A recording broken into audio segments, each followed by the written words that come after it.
Bonsoir à tous et bienvenue dans cette nouvelle édition de votre journal d'information locale. Nous sommes le mercredi 23 novembre, voici les titres.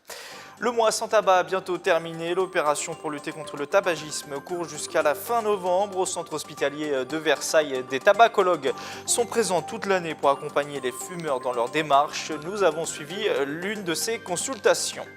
Animation, débat, atelier, la 6e édition des rencontres créatives se tenait à Montigny-le-Bretonneux, une nouvelle journée dédiée aux entrepreneurs au féminin, avec comme thème cette année les ressources.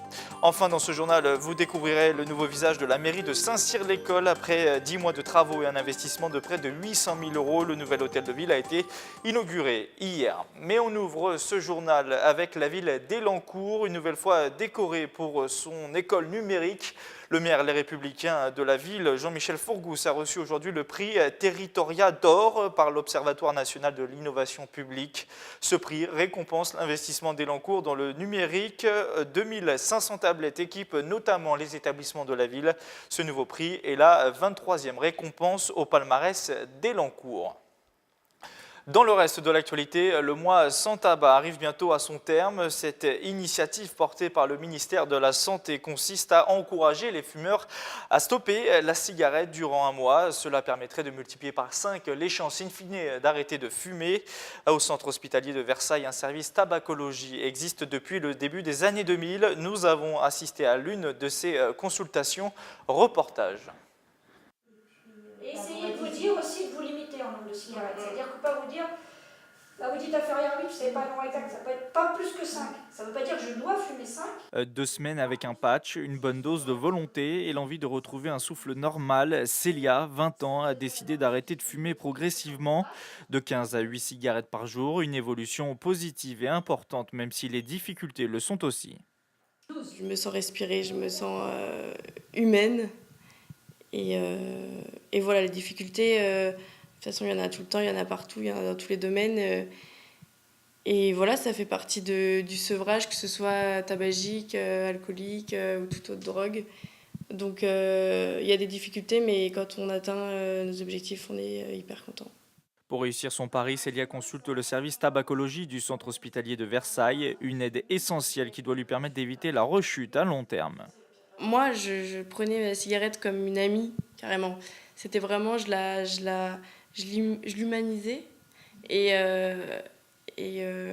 Donc c'est vrai que c'est pas facile de se séparer d'une amie. Quand il y a des rechutes, elle est essentiellement due à la dépendance psychologique. C'est-à-dire que la dépendance physique a disparu, la dépendance comportementale aussi, et il y a une émotion qui va revenir et qui va faire rechuter. Les spécialistes parlent d'arrêt confirmé après 2 ans sans cigarette. Chaque année en France, 73 000 personnes décèdent à cause du tabac. Hier, dans les locaux de Promopol à Montigny-le-Bretonneux, se tenait la 6e édition des rencontres créatives, le réseau d'entrepreneurs au féminin.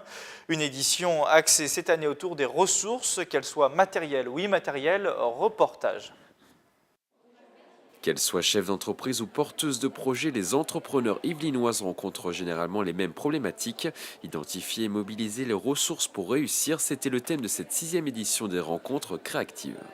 Cette année, l'idée c'était de parler des ressources, donc toutes les ressources qui peuvent nous aider en tant qu'entrepreneurs à se développer.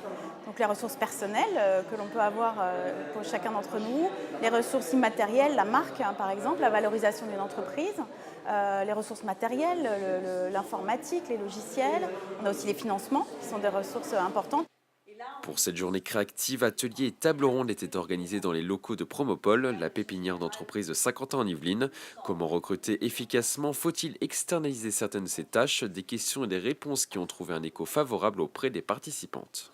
Donc moi j'ai lancé mon entreprise, je suis toute seule, donc on a toujours besoin effectivement d'échanger, de partager des idées avec les autres et c'est une très bonne initiative. Ça permet à la fois de faire connaître ses produits, de pouvoir donner du conseil, d'être à la rencontre de ses clients en direct. Et puis c'est extrêmement convivial, c'est une ambiance très agréable, donc c'est une très bonne initiative, oui. 96 femmes sont membres de l'association Créactive fondée en 2004. Tous les mois, des rendez-vous ouverts à tous sont organisés par la structure. À Saint-Cyr-l'École, le maire Les Républicains de la ville, Bernard Debain, a inauguré lundi le nouvel hôtel de ville. Le bâtiment a été rénové durant 10 mois pour notamment être mis aux normes pour les personnes à mobilité réduite avec par exemple un ascenseur. Une large verrière a également été construite dans le nouveau bâtiment. Coût total des travaux, 775 000 €, dont 50% à la charge du département des Yvelines. Écoutez à ce propos le maire de la ville, Bernard Debain. On a réorganisé les bureaux, on a amélioré l'accueil de façon à ce qu'il y ait plus de confidentialité quand les gens viennent à l'état civil. Avant c'était ouvert, maintenant c'est des bureaux fermés. C'est quand même beaucoup plus apte à remplir les missions qui nous sont demandées. On estime toujours que pourquoi le maire fait des travaux à la mairie et non pas ailleurs. Mais c'était non seulement nécessaire, mais pour se conformer à la loi sur l'accessibilité, c'était de toute façon obligatoire. Depuis plus de 40 ans, l'association Plaisiroise Lecture et Dialogue propose des conférences autour d'ouvrages en présence des auteurs. Jeudi dernier, l'une d'entre elles s'est déroulée à la Clé des Champs de Plaisir. François-Guillaume Laurin, écrivain et journaliste de l'hebdomadaire Le Point, en était l'invité. Il venait échanger autour de son nouvel ouvrage « Ces lieux qui ont fait la France », reportage de Mélanie Poquet. C'est le récit d'un périple, d'un voyage à travers l'Hexagone. Le romancier et journaliste François-Guillaume Laurin a cherché 26 lieux qui ont marqué l'histoire de France. Je travaille en fait sur la mémoire des lieux, c'est-à-dire en fait sur les traces que laisse l'événement, l'histoire, quand elle arrive dans ces lieux, depuis donc le moment où a eu lieu l'événement jusqu'à aujourd'hui. Il y avait des incontournables, c'est-à-dire des mythes pour nous dans notre imaginaire, comme Marignan, comme Bouvines, c'est souvent des batailles comme Valmy, comme... Après, il y avait des petits plaisirs que je voulais m'offrir. Je voulais refaire la fuite du roi Louis XVI à Varennes. Je voulais savoir exactement comment ça s'était passé, ce drame, pourquoi il s'était arrêté, qu'est-ce qui s'était passé dans cette rue. Des recherches faites au fil de ces articles pour l'hebdomadaire Le Point. Ces lieux qui ont fait la France sort en 2015.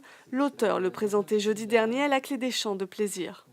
Ce sont des conférences sur des sujets divers et variés qui peuvent se rapprocher, si vous voulez, c'est soit des sujets historiques, soit des sujets purs, littérature pure.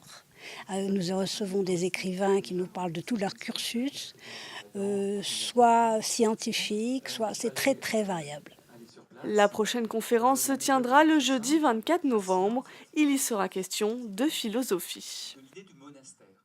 Changement de registre. Le week-end dernier a été lancée l'opération Goût d'Yvelines. La gastronomie est mise à l'honneur jusqu'au 27 novembre. Visite thématique, cours de cuisine, marché de producteurs locaux. De nombreuses animations sont proposées. Nous sommes allés suivre l'une d'entre elles à Plaisir sur la culture du thé. Reportage de Patrick Jacques de Dixmude et Camille Lambert. C'est un thé qui a beaucoup de bienfaits. Donc il est riche en théine, certes, mais il a des propriétés pour le cœur. Il aide à tout ce qui est cardiovasculaire, il aide à la digestion. Kimoun, Puer ou Darjeeling, le thé noir, Sabine Bataillet en connaît tous ses bienfaits. Responsable d'une boutique spécialisée à Plaisir, elle anime un atelier de dégustation, une activité proposée dans le cadre de l'opération Goût d'Yvelines pour apprendre les vertus et propriétés de cette boisson. On a des thés blancs qui sont très doux, on a des thés verts qui ont des propriétés très tournées vers le bien-être et la détente, on a des thés semi-fermentés qui ont une complexité aromatique qui sont assez peu connues, type le Oolong, on a des thés fumés qui sont idéaux pour un repas, on a des thés comme le Puer qui sont des thés sombres, qui sont des thés de garde, qui ont des vertus qui sont même rentrées dans la pharmacopée chinoise et qui ont plein de bonnes vertus. C'est complexe, c'est difficile d'approche. Quand quelqu'un vous introduit ces thés-là et vous explique et vous les fait goûter, c'est plus simple. Température, qualité de l'eau, temps d'infusion, plus qu'une culture. En 4000 ans, la consommation du thé est devenue un art. En France, 2 personnes sur 3 en consommeraient. Et pour les amateurs, le bon thé est à étudier de la même manière que le bon vin. Comme beaucoup, je pense que je prends le même thé tous les jours et que je voulais m'ouvrir à d'autres sensations, à d'autres goûts. J'ai eu l'impression de faire une dégustation comme une dégustation de vin, où justement on nous fait passer les différents degrés du vin, ou un vin les différentes années. Voilà. Goût d'Yvelines se poursuit jusqu'au 27 novembre avec plusieurs rendez-vous gastronomiques. Le programme est à retrouver sur Internet. Préparez vos papilles. On referme ce journal avec du sport et l'organisation aujourd'hui d'une après-midi sportive sur l'île de loisirs de Saint-Quentin en Yvelines. La structure a accueilli pour la première fois depuis 2003 un cross départemental UNSS. Plus de 2500 jeunes âgés de 13 à 18 ans ont participé à l'événement. Au total, 10 courses à pied en pleine nature de 2 à 4 km étaient programmées. On écoute l'une des organisatrices de l'événement, Alexandra Samanès. Elle était au micro de Mickaël Elmidor. Alors c'est un gros événement puisqu'il rassemble plus de 2500 élèves sur tout le département des Yvelines. Donc là c'est 92 à 100 établissements qui sont concernés. On a autant des établissements du coin, c'est-à-dire des établissements de Maurepas, Trappes, Voisins-le-Bretonneux, que des établissements qui viennent de Mantes-la-Jolie ou de Rambouillet. L'objectif du cross départemental, c'est un championnat départemental. Ça veut dire qu'il est qualificatif pour le championnat académique, qui lui sera qualificatif pour le championnat de France. C'est la fin de ce journal. Merci de l'avoir suivi. Rendez-vous demain aux horaires habituels pour une nouvelle édition de votre journal local. Bonne soirée à tous.